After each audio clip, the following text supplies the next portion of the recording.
Well, first of all, thanks for coming, considering it's Easter, so it's not a wasted effort. Packet basically started in Vancouver in Canada in 1978. It didn't really hit the mainstream in Australia till, I'm talking mainstream, not the Vancouver mob as we used to call them in those days. They were mainly running 4800 board, and you had to be a geek, you had to know what you were doing. Probably 81, I first started on Dan Grin, Dan Perk, Commodore 64. One, they were cheap compared to an XT, and they were very readily available. A good friend of mine who's sadly passed away, we called him Fat Nat, VK2AP. He used to run a bulletin board on Commodore 64 North Bondi. A mate of mine, he introduced me to Packet. When I did my first connect, I was hooked. Just got a BBS prompt and asked me why. I've always loved data. Any funny sound you couldn't decode by voice or by sound, I was always interested and still am. Run that for probably, I don't know, a couple of years, or even less, I think. And I thought, oh, you can't run a bulletin board on a 64 because Nat wouldn't give his software out, and then you're not going to compete on him with the same frequency, etc. So I went to John Cohn. Some of you may not remember, VK2AHX when he was living at Gosford. Bought my first XT off him. Back in those days, a monochrome green screen, probably 12-inch, 5¼ inch floppy drives, a huge sum of 512K of RAM, and a big clunker of a keyboard. Anyway, that got me going on what DOS was about. Learned a lot. I remember going to Johnny Tanner and getting a copy of Double DOS off him, and we were running NOS, which is TCP/IP over packet, on one half of the memory. Remember, there was only 256K you were running it on, and the other half you're running either quick DOS or whatever you wanted to do. Put it all in perspective, dial-up modems in those days were 300 baud. If you were lucky, you were on their teletext service, it was 1200 baud download and 75 baud upload. But everybody could only really use 300 baud. When everybody got to 1200 baud on modems, we thought we were it, kingpin. But Packet VHF was 1200 baud. So you can understand why it got very, very, very popular. Every person, his dog, so to speak, was on it. There was a few groups that went to 2400 baud, but not many. The main reason, I saw that, the main reason a lot of people didn't go to 2400 wasn't because of the extra speed, but because it was the politics, and certain people are involved. No, not the person that I took note of before. There's a few others. Probably Richard, Dave. No? Oh, I'm stirring. Anyway, I digress. We went to Double DOS, as I said, 512K. We run the bulletin board then on full DOS, because you needed the memory.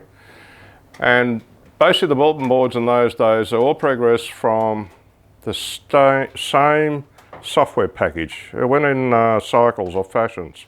We all started with W07MBL, which was the old MBL program. You could log in, you can get your mail, it would forward mail between bulletin boards. You could transfer binary files. It was good fun because if you're in a terminal program and somebody was transferring a binary file, or program if you will, they used one program normally because it was automated. It was called YAP, Y-A-P-P. And if you run drivers for your TNC, it was called YAP-B. YAP could only run 2 ports, COM1s or 2. YAP-B could run under BPQ or a driver which you could nominate almost any base address, any interrupt. Back in those days, you had to understand base addresses and interrupts or it just didn't work. A bit like your sound card in those days. Anyway, if anyone's transferring binary files, you got a lot of control G's on your speaker. Ding, ding, ding, ding continuously. You got screen scrolls, you got clear screens, you name it, you got it. Never reset a TNC, luckily, though. Anyway, from MBL we went to a program called Whirly, RLI. That was by W0 RLI. Obviously, they're all written by hams. Then, if I remember right, we went to MSys, which was proper TCP/IP. A bit pedantic to set up, but it did a good job. And you had various facets of it that you could use. I won't go too much in it because it's going back too far. I'll never remember. After that, we went to a lovely bulletin board program which the users like, was called FBB, written by F6FBB. Now that was a great package. The simple reason you had a lot of add-ons that you could configure. Don will attest to that. You had teletext. You got log in, and I mean for ASCII it looked quite nice, except for the traffic on air. You got to do what you wanted to do. Basically a menu system. You could also get your satellite orbital elements, you know, 2-line sets via packet. Back in those days no one had internet. Not many people had telephone dial-ups. The programs were a cad to get because you either sent a disk to your mate, which was usually another bulletin board operator, or you had to log in at 1200 baud in the end to a stateside telephone bulletin board, which cost you a pretty penny to download a 300k program. Nowadays you get it in 5 seconds or less. That covers the bulletin board programs. It got very, very congested as it got bigger and bigger. We started on 7575. It got very political and very busy. It got very political because I'm on a little high spot called Colnura. And every time I transmitted, it'd wipe out half of Sydney and half of the Hunter. So we moved to 7600. Got very lonely there for a little while, except you had your users follow you, and they got to use the bulletin board. They thought it was great. It was nice and quiet. They got their mail. You forwarded the bulletin boards on the other end. You know, you run 2 ports, 1 port only for forwarding, the other one for the people that wanted to use it. And Sam fired up as well. Remember that, Sam? He fired up on 7600. Then we got Alan from Tanilba Bay. He used to change frequency, 2ZZ, and he'd transfer the traffic for up Newcastle way. I don't know whether his brother of CKG ever did or not either, I can't recall. But it worked well. So we started off with one VHF port eventually and a 14107, which was the 20 metre packet port at 300 baud. So you got a lot of people from, no, you name it, a big log periodic in those days, and you got the traffic through. Mainly New Zealand, Western Australia, Southeast Asia, and later on very regularly to the States with Pactor, Clover, and a lot of Amtor, or Amtor A. Now, of course the bug hit and you had to think, okay, I can provide more services than this. So it expanded. We ended up having, in the end, 3 HF rigs running at full tilt, 3 VHF rigs including 6 metres running at full tilt. When the beacons went out, they all went out in one hit. That's the way the software worked. And what a beacon is, it transmits your UI, which is your unconnected packet. So the call sign of the bulletin board, if it goes via any digipath on VHF, normally you didn't digip because you annoyed everyone, and what mail it had for whatever people. That used to draw close to 7 amps of AC out of a single phase socket. So it was a lot of power. Remember Greg Watford from Pacers one time came up. I had meters on the patch panels. You had indicators so you could tell the fuse was blown on a power supply before I went to external batteries as well. So if a power supply went down, you couldn't tell. So one power supply had to do the whole lot instead of whatever I was running. It was pretty critical. So that's part. The meters were above it. And his wife used to come in regularly and just stand there in awe. So did Lindsay, 2ON. He used to travel past with his wife and he'd drop in every now and again. You'd see these eyes that you spin around in his head. You know, when you do something, you get carried away. The DC current I used to draw when everything was transmitting was close to 70, 75 amps DC. Now, Greg was a DCA tech who ran his own business. GenCom bought him out eventually. So he knows about repeaters, he knows about whatever. And when he saw that current draw, he was a little bit taken back. He said, does that happen every time? I said, yes. Yeah, matter of course, no big deal.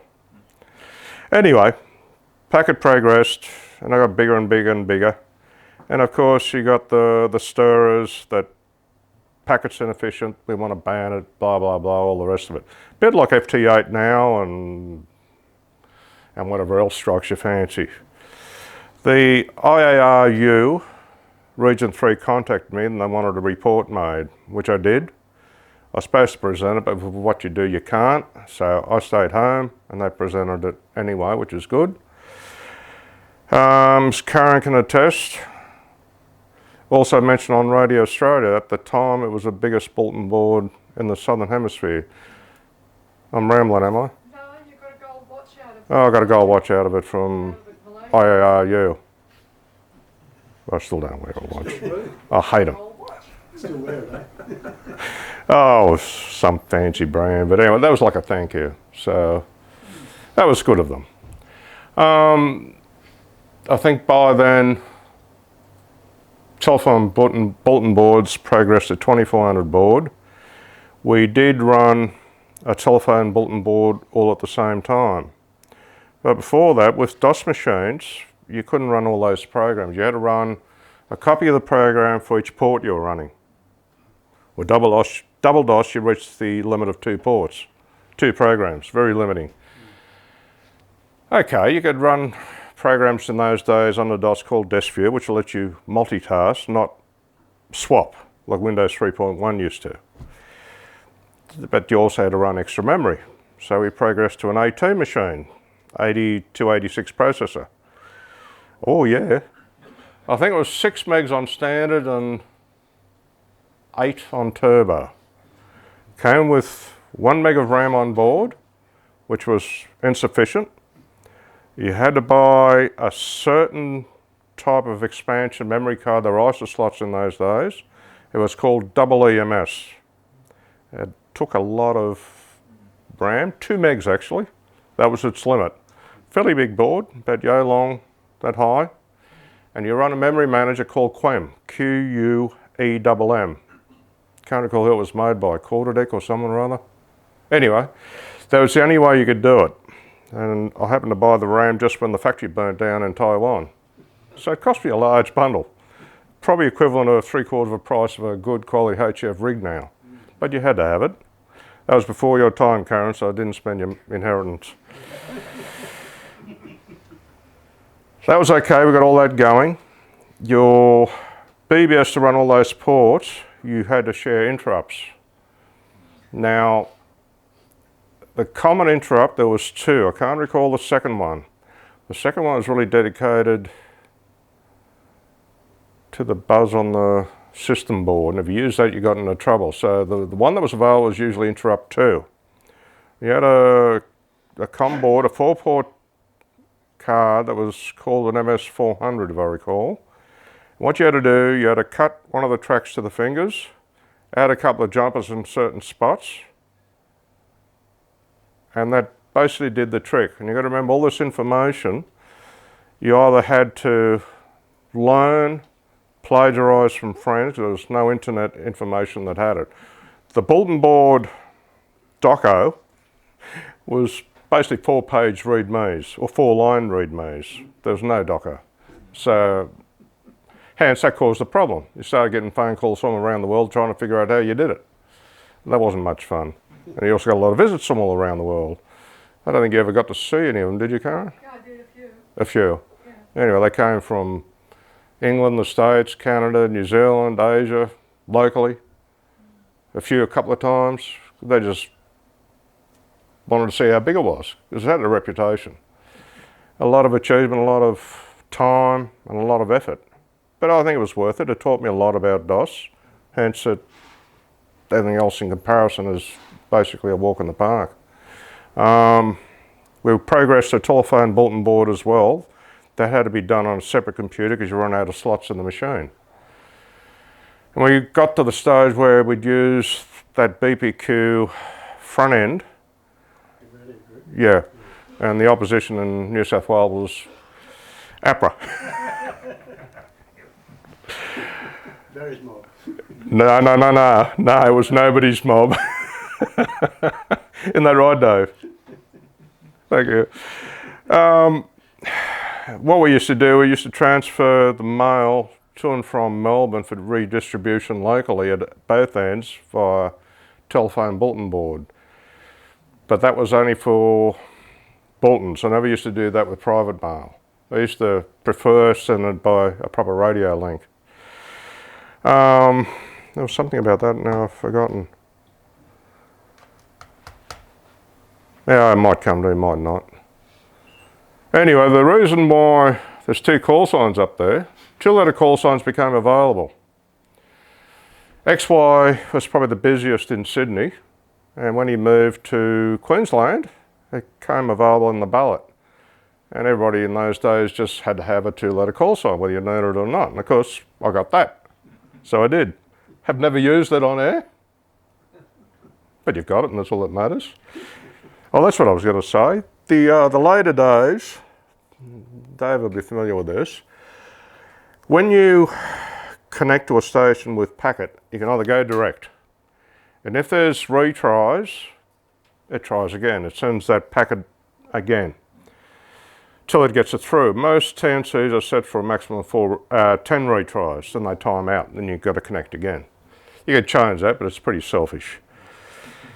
So they come up with a node. The original one that was used in Australia was called NetROM. And what it did, so you got 3 points. Like RAG used to be a digipeater in the middle. Go hop, hop, hop, retry, hop, hop, hop, hop, hop. So it was doubling the track. What a node did, if there was a retry, it'd send that information to the node. The node got it right, it only transmit from there to there and back. So the retries only went from the node digipeater to the end stage. So that saved a lot of traffic. There's more overheads, but in the end I suppose it was worth it. Then dearest Barry wanted to push this thing called Rose. More of a bloody weed, but anyway. It was the most cumbersome, awful, worst thing to use, any adjective you could think of, and then some. She might have, I can't remember. Yeah, well, she was mainly involved in the administration side of APRA. Let the politics and the technical to the boys, and there's only 2 of them. Anyway, that's the reason for the second call sign. So we've seen a lot of development, and the packet's sort of starting to come back to a degree, mainly because of the techniques being developed in the States. They've got a thing called mesh, and they're using modified firmware in 2.4 and 5.1 gig networking sites. So you can get your, well, the 5.1 anyway, you get your NBN speeds. 2.4 you won't, you haven't got the bandwidth. But when you've got a bandwidth of, say, 60 megabytes that's workable, theoretically you got more, but it never works out like that in the real world. But the States has always been at the forefront. They still use their 19200 and whatever speed packet they use. They're very much, unlike Australia, using packet for our Wyson equivalent for data and form handling. They've always been at the forefront with that. If you go back in the packet days, they used a lot of NTS traffic. Now that was a grey area in Australia because DOC or PMG back in those days frowned on third-party traffic, on voice, let alone data. So we sometimes did it, sometimes we didn't. We tried to keep out of it.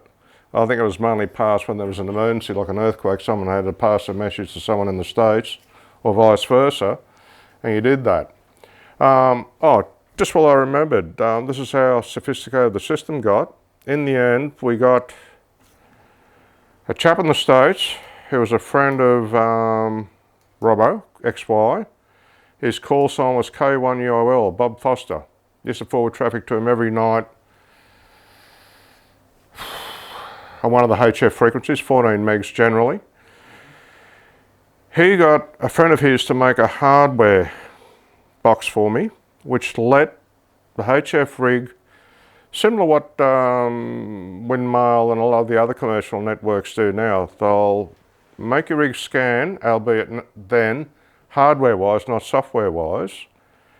When a person connected, it would stop scanning, had a watchdog built in, and for want of a better word, a busy detect. And when they got off, it starts scanning again after a preset time. Total hardware, no software at all. But what it let me do, I scanned 40, 2 or 3 20 metre frequencies and 30 metre frequencies on Clover, Pactor 1 only in those days, Pactor 2 wasn't developed, and Amtor. Amtor used IRQA, which meant that the timing factor of it could only let you communicate to a certain distance. Then it just wouldn't work. And I was proud as punch that I finally worked Jeff BQ in England once with it. It was only a fluke because it was a distance factor. You just can't get the act back, the chirp back, before you're sending again. Propagation must have been just fluky enough. So you certainly wouldn't work them long path.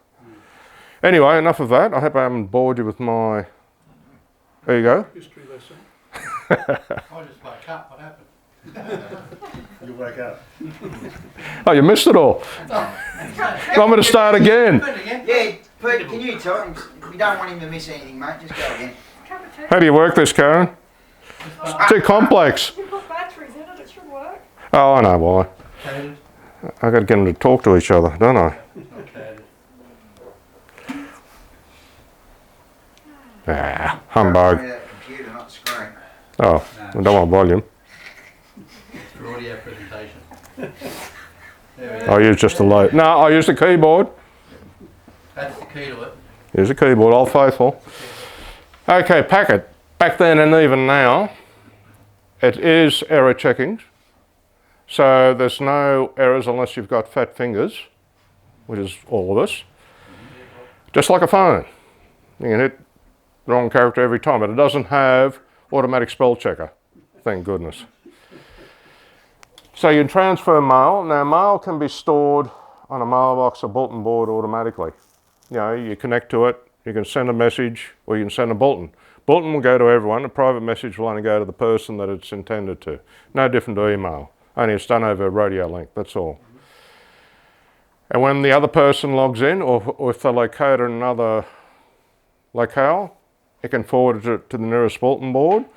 Where it's changed nowadays, it can also automatically be routed via internet to go to another locale, a bit like WinLink does now. That's automated, and this is what the States does with their emergency WISN type activities. And from there it can be picked up by a radio link again, or radio to radio only, or just stored at their home bulletin board. You can transfer files, that's not really necessary nowadays with internet. It's almost a waste of time. 300K is a huge file on packet. Why would you bother when you've got internet and USB flash sticks? Telemetry, it's still used today. A lot of the CubeSats are sending telemetry down via packet and other means, depending on the modulation. APRS, probably the most widespread use of packet nowadays. It's only a beacon, but you'll see a lot of stations using various bits of hardware, and they'll get the telemetry off a repeater site or their vehicle voltage, temperature, whatever. I run weather at home. It's important to know what's happening at certain times. And of course satellites. Satellites, your space station will transmit packet. Back in the packet days, there was a station down in Wollongong, XGJ, Simon. He used to run a bulletin board via satellite. XY would forward traffic to him, he'd store it, the satellite would be on its pass, he'd connect to the satellite, forward the traffic just like another bulletin board. A lot of hardware tied up just for that service, but you know, what floats your boat? You know, it's all a learning experience, and other people also learn how to use the system, fine-tune TNC parameters, get their audio levels right in their TNCs or their software. If you overdrive it, it won't work. You know, you might say 5 kilohertz deviation for voice to FM. You try that on packet, no one will decode you. It's usually, what, 3.5 kilohertz, Don? Something like that. That's a 1200 board. Basically, you listen on a scanner. It'll either be a software parameter depending on the modem, like SCS modems are only software parameters, so you can adjust it with a level, a 3-digit number normally. A lot of the modern TNC'S, you've got an adjustment pot on the back, and what you do, you turn it up till you just hear your audio not increasing, and you just might back it, you know, just the tiniest of smidgens. You're better off being a little bit loud and a little bit too loud. 300 board. That's a test for young players on HF. Forget the propagation and the multipath and distortion and noise and QRM and all the rest of it. It's more so if you're just slightly off frequency, 100 hertz is all it takes, you'll get retries. Okay, commercial, as in full-on commercial rigs won't suffer that, your Barrett, your Cadens, your ICOMs, whatever. But other rigs will, especially if they're old. You can leave them warm up as long as you like, they'll drift. And if they drift, they won't work on HF on packet. So my Z would be no good? Not unless you twiddle the VFO a lot. I wouldn't recommend it. And no, you don't run low power on HF, on packet, you run full throttle. You need it. Especially if there's a lot of traffic. A few of the systems, Fat Nat was one. He used to run 1200 board PSK on. Not many stations had 1200 board. A lot of people went to Pactor like I did in Clover. Clover was the best of all. It romped it in speed and reliability. A bit like the telephone bulletin boards always used to run Trailblazer modems by Netcom. They run a mode called, or modulation called PEP in those days. No word of a lie, you couldn't hear the dial tone, and yet that modem would punch the signal through. You got your data through. But we were, what's the word? Sponsored, subsidised by you bought the modem for a very, very cheap price. If you had to buy it yourself, you wouldn't. 1200 board on VHF. It's audio frequency shift keying, so you can use your audio out of your speaker out of your rig, your microphone in and out of your computer if you wish. 9600 board is a little bit different. A few satellites are using that. I think there's a new Indian satellite coming out, or is out, or will be out, that's going to run 9600. And that's the pseudo standard, the G3RUH. I'll get into that a little bit later. In the States, 19200 has been in use since late 80s, I think. Plus all their other speeds. So, you know, we never took on technology like the States did. One, we haven't got the population. What we had sufficed at 1200. Lazy man's easy way out, I suppose you'd call it. Probably couldn't afford it either.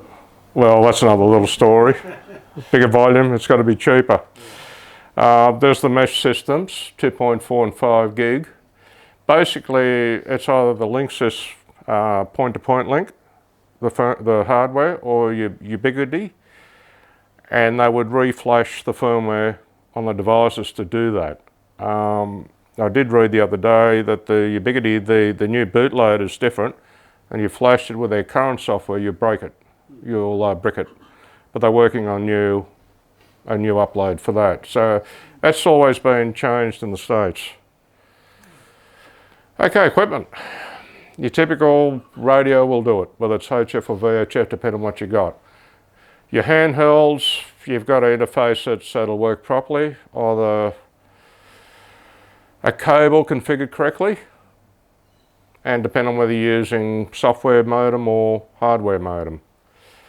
Your terminal node controller, that's a typical, no, this isn't working, there it is. That thing there. It's hardware. Basically, it's got a processor, RAM, and all the push-to-talk and switching in there compared to software. The beauty of it is it'll outperform software anytime. Not many people agree with that, but I can tell you for a fact, as Phil can attest, an SCS modem will walk over anything. Karen's seen CW decoded on one of those SCS modems, a German one. You didn't even know the signal was there with a pack rat, and they are pretty good. Just the chalk and cheese factor. But you pay for it. That's the main reason these days still your embassies and all the government services or departments use hardware to decode their signals. You can pay $8,000 for Hoka software, but it won't outperform a Wavecom, which will cost you effectively double that. Okay, that's the hardware side of things. You've got to run a PC to run that. Although having said that, there are TNC'S now that you can hook straight up to a radio and will work standalone. Your software, effectively the software is doing the job of a TNC, so you always need your PC on. That can be a Raspberry Pi, can be a PC, can be a Mac, can be Linux, can be anything. As long as the software is available to utilise it. And you only use your audio input and output out of your computer to provide the modulation or decode the modulation. Those things are basically that as an external sound card. They will always outperform an internal sound card. You haven't got the hum, you haven't got the noise internally of a machine. Especially when you can start modifying them with better isolating transformers and little tricks that are available. I've actually decoded signals down to 197 hertz with one of those. That was on FT8, and you've got a lot of signals up at home on FT8, I can assure you. The best I could do before was mid to high 400 before I modified ours. So yeah, you keep your ear to the ground, you always try and improve it. One, because you can, and second, you learn from it. So it's always a good thing. Okay, equipment. How things have changed. Back in the old days, you had a choice of a TNC and a TNC. But you had a huge range of TNCs were available. You don't have that now because there's no need. But it has changed a lot of ways. You've got the smartphones or tablets. Interfacing is a bit of a dog. I don't think it's much fun holding a microphone up to a speaker to modulate a signal. Not my cup of tea. But as by coincidence, Karen had an article in this month's Smoke Signals, interfaced by a chap by Zero. Is that Italy? No, it was. No, it came from south of Africa. And Bob AOR had sent the link. No, okay. Thank you, Bob. Very handy. Total hardware solution to using a tablet or a smartphone. But then again, they've gone to 3.5 mil less sockets on phones now, haven't they? So, you don't win. Okay, your Raspberry Pis, cheap and effective. Now they've got a thing called TNC Pi. It plugs straight onto the header of your Raspberry Pi. And they come in 1200 baud configurations. They come in 9600 or 1200 baud configurations on the same board. And you can actually stack 2 or 3 or 4 on top. But you've got to have a little bit of knowledge to do with Debian Linux, which is a Raspberry system. No great drama. Who groaned? Not putting it in the back. They groaned in the back. Dave. At least it wasn't a heckle. I remember trying to do Ubuntu. I ended up putting Windows back on. Why? It's got little pictures and icons. You just click on it until it does what you want it to do. If not, download another picture. You know, I sat on the phone with my nephew, who absolutely loves Linux and can sit there and in the dark and just go onto the keyboard and you have it all up and running. Problem is, he lives at Mackay. So I couldn't fly him down to Mackay to here to fix it up, so I just went back to Windows. Well, that's a bit of a bugger. It's, For the early Windows 10, the original flavour, it was just as bad. look, At least Linux is more reliable. yeah, I know. I'd be happy to go back to work groups. That was good enough. Too unreliable. Wasn't too bad.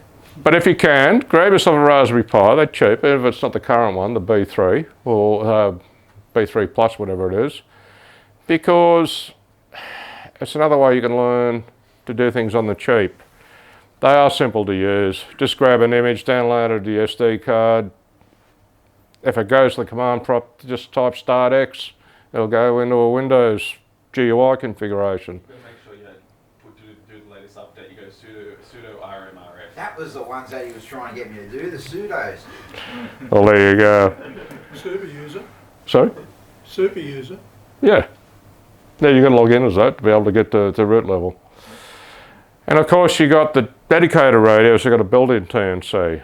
That's your Kenwood 710. That's a TH74, which is not brought in Australia by Kenwood Australia, or Kenwood JVC as they call themselves now. That would also do D-Star, okay? But it's got a built-in TNC, hence it'll do APRS as well. Unlike the FTM 350 and the 400, they've got a proper TNC in there where the Yasus need a PC to function, which defeats the purpose of a built-in TNC. In other words, they can't utilise it to screen output, which is a bit... that's the TH72, which is equivalent of that without the D-Star and the colour screen. But it's got a built-in TNC, built-in APRS. Kenwood 2000, great radio. It's got a built-in TNC, but they will not do APRS standalone, which is neither here nor there. You can put it in KISS mode. It's got a proper RS-232 port on it, and you go to a computer to run your APRS. And when it goes into KISS mode, it's actually, in a lot of ways, KISS mode is more reliable. You haven't got all the overheads of a TNC command. They won't fall over as often. The TNC won't lock up. Okay, your connections, they matter once you go above 1200 baud. 300 and 1200 baud, not a real problem, audio. HF rig, 300 baud, you're just the ALC below your medium level. So you want it on the low end, not as critical as FT8 and Whisper and whatnot. FM, we discussed, you want about 3.5 kilohertz of deviation. Turn it up till you can just hear it peak, then back off just a wee bit, and you're pretty well fine. 9600 baud is a different kettle of fish. You either go through a discriminator output internally. I've got the link there, but I've got a funny feeling that's mainly receivers. But I'm sure with internet and a bit of Googling, you'll find the right discriminator point for your whatever you've got as an FM mobile. Now, if you're lucky, some of the modern rigs have got a data output on the back. As you can see, you've got a 1200 baud and 9600. You can't use both concurrently because you've got to set your menu whether you want 1200 or 9600, which is a bit cumbersome. But you do with what you've got. So that's the easy way. That's not so easy, but it's not hard. Even soldering onto a chip leg like that, it's not as tiny or hard as you think. Okay, TNC's and a few links there. Keep in mind that all these links and whatnot are on I can give to you on a USB stick if you've brought one, including manuals and a bit of doco and whatnot. Your Camtronics, that's a single port, 12 or 300 baud. I think it'll do 9600 with I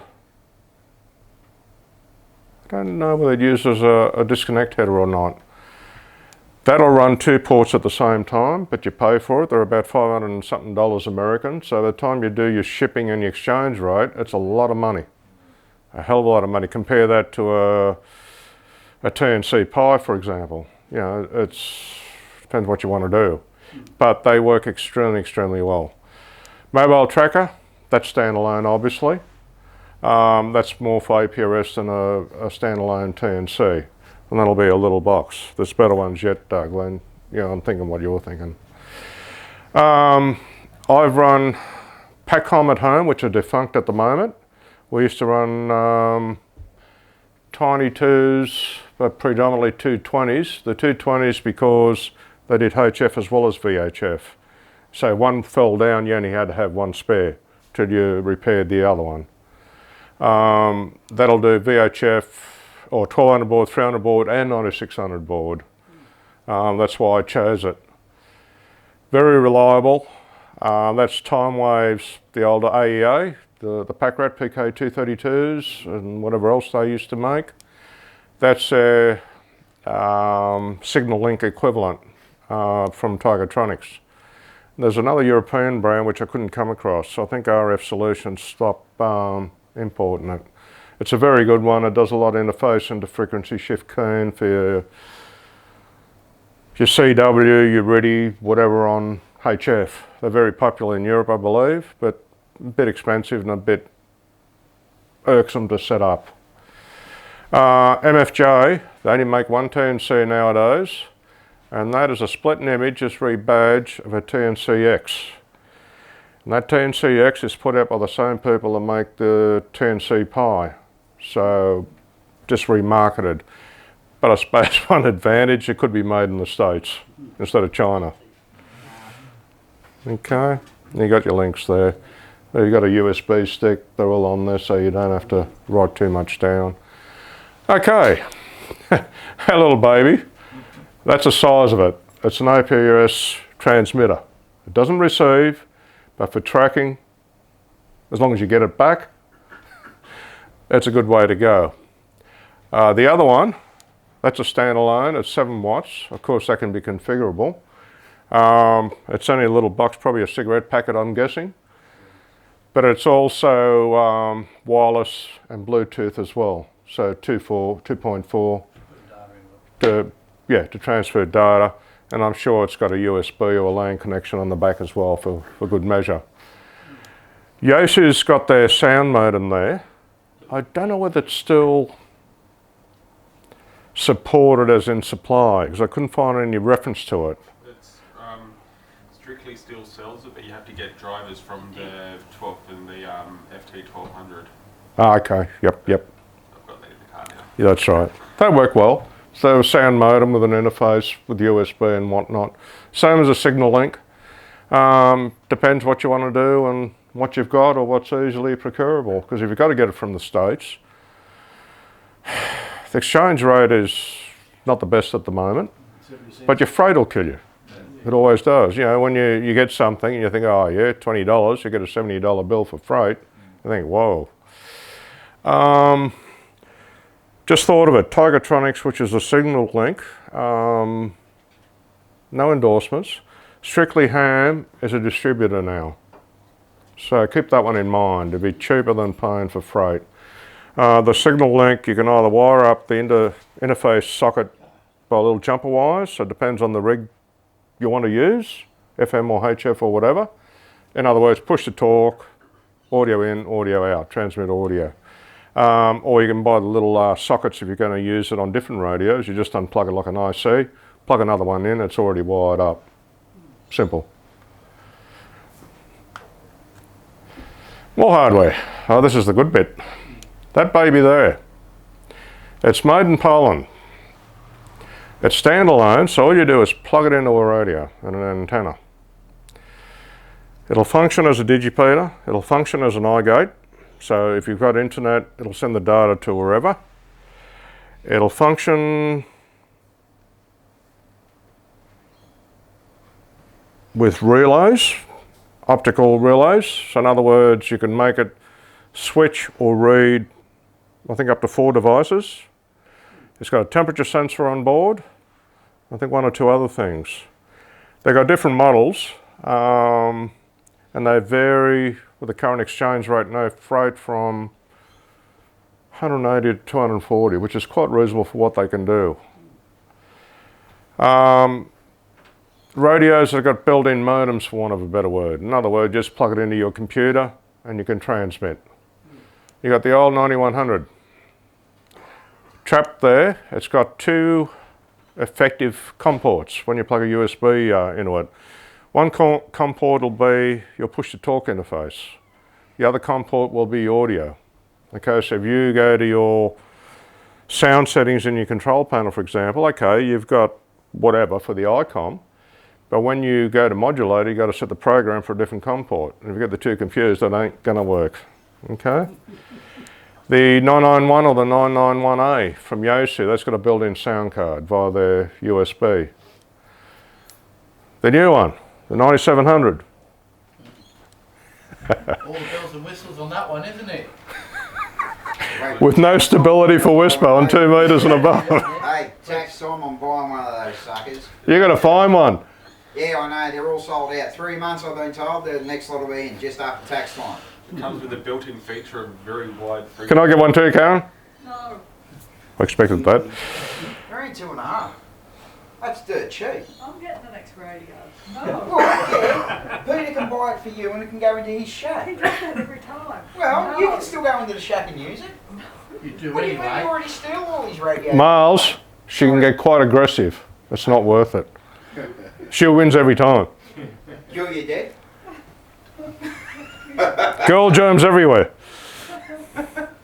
Oh, sorry, that's been sexist. That's got a built-in sound interface as well. When you go to your 7610s, your 7700s, they're in the same boat, but obviously they're only going to be good for 6 metres and HF packet. 7300. 7300, sorry, but 6 metres and like the 7700 and so forth. But they do have built-in sound card interfaces.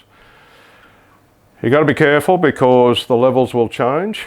You boot it up one day or you've done an update to Windows with a Z. Your sound level is going to be ALC level is going to be all over the place. That's why I went to the signal link. You set it there and forget it. If you want to tweak it, you can, but you don't have to, and that's the important bit. Okay, hardware TNCs. That little sucker there, as you can see from the size, is probably the best performing TNC you can buy. It's got a proprietary system built in called Robust Packet, which nobody uses except in the States and in Europe. But for normal packet, it'll probably decode way lower than into the mud than what a normal good TNC will. TNCs as well, make sure they've got DCD built in. That's data carrier detect. What it means is, okay, HF you can run unsquelched anyway. It'll still decode and transmit when the signal drops. Forget the noise, it's irrelevant. But on FM it is relevant. It can't discern the difference between FM noise, unsquelched, and a data packet. So that's why you've got to have a modem with DCD. Software, your other software TNCs, for want of a better word, your programs, they can cope with it. But it depends what type of system you have and how pedantic you are with performance. That one there, that's the MFG. Well, or actually they are the manufacturers. MFJ is rebadged. Coastal Chipworks, they're American, and I've got a funny feeling they are made in America. Even if it's just the metal case, I don't know. See the same mob? They've got the 1200 board TNC Pi that plugs on top of the header of your Raspberry Pi. And as I said, you can plug 2 or 3 or more on top, within reason. That one will do both 12 and 9600. So the price difference isn't too much between the 1200 and the dual speed one. Of course, you're better off with the dual speed one because you don't know down the track, you might get into satellites, whatever, unless you've got that leeway. Software modems. Okay, you got the rigs with the built-in modem, but you can also get external ones. I personally feel the external ones will outperform the rig ones, and they certainly will outperform your computer sound card, for want of a better word. Togatronics, that's a little box there. They're only about that wide, that high. You can use a mobile if you wanted to. As I said, I modified mine with better quality transformers and a few jumpers and resistors, and I got down to 197, 193 hertz, whatever it was.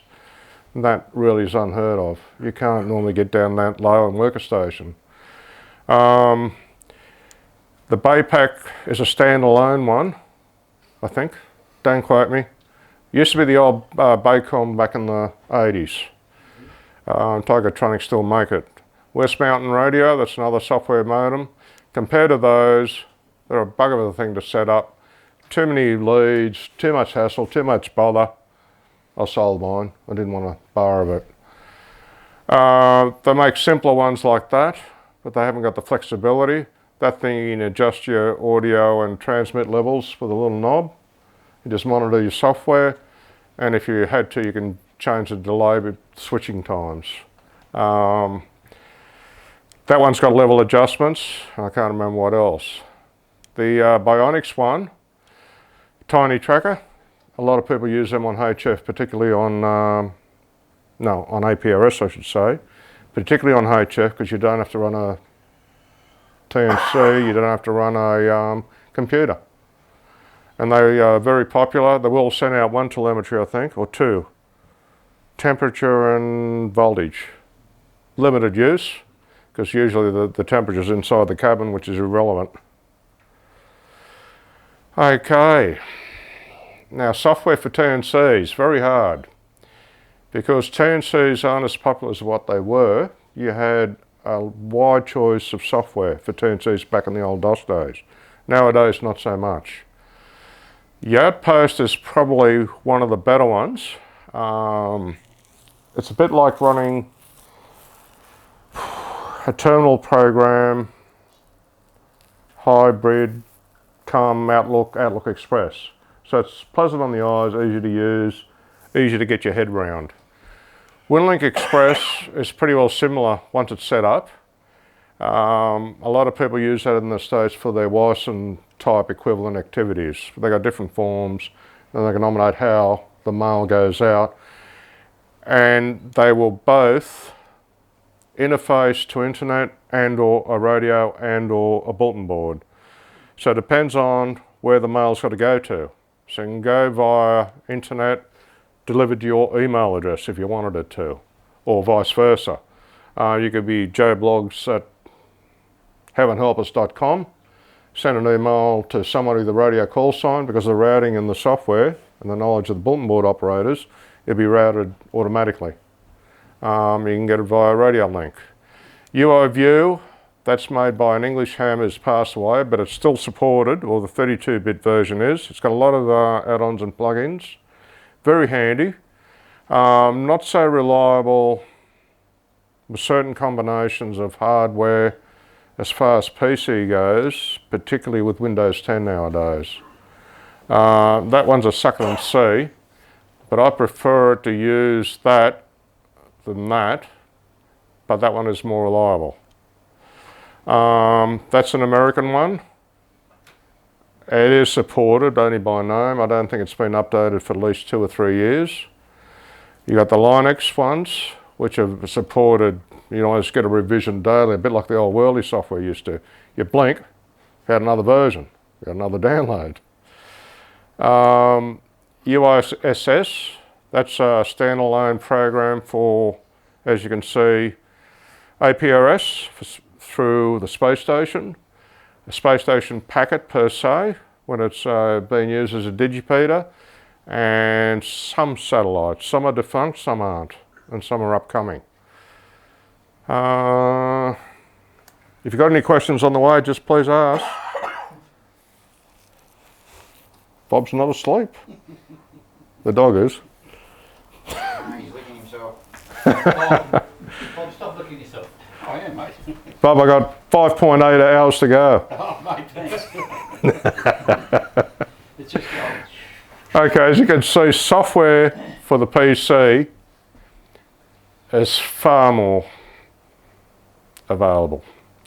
Outpost, again, will do both TNCs and software modems, or your sound card. That bloke there, a Rusky, or Ukrainian, whatever, he's got a good software sound card program.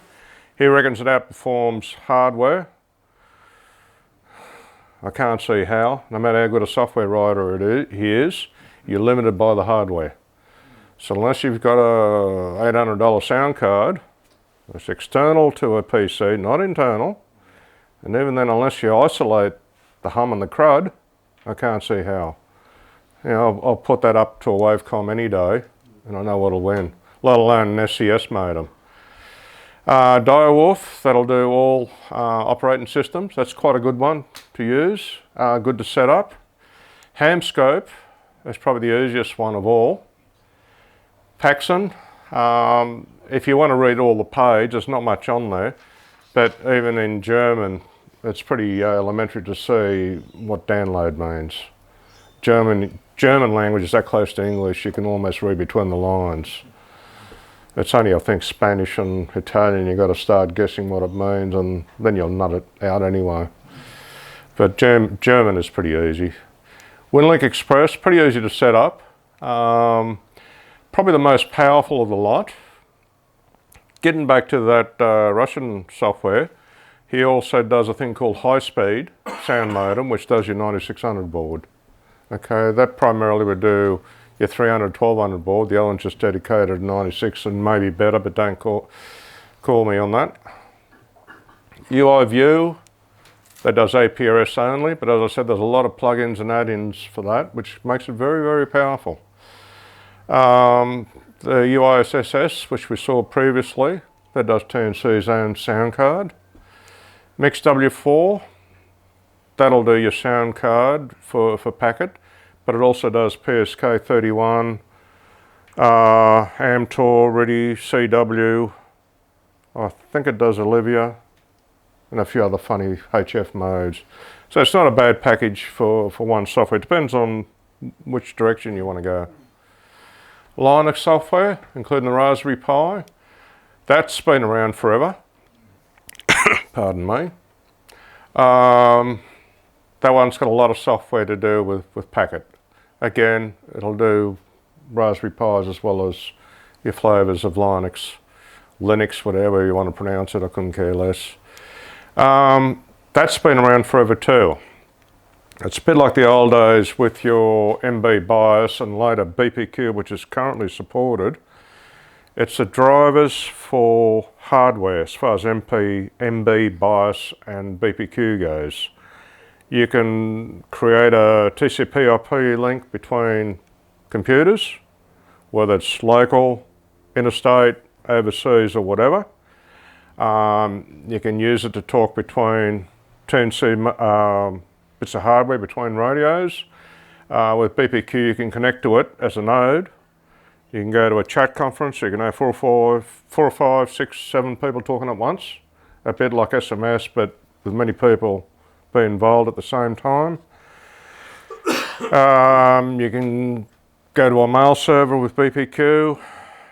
You can transfer binaries. You can use NetROM. You can use ROS. I didn't say that, Dave. That will not be enabled. AGWPE is the software modem, sound card modem equivalent of it. A lot of software uses that as a driver, as an interface, you know, for your push to talk and what. MMS SSTV uses it. That's right. That's right. Even UI View, which can use a sound card or a TNC, you can use that as an interface. And like BPQ, that interface, you can have one instance of it running and can communicate with 2 or 3 or 4 other programs on the same PC at the same time.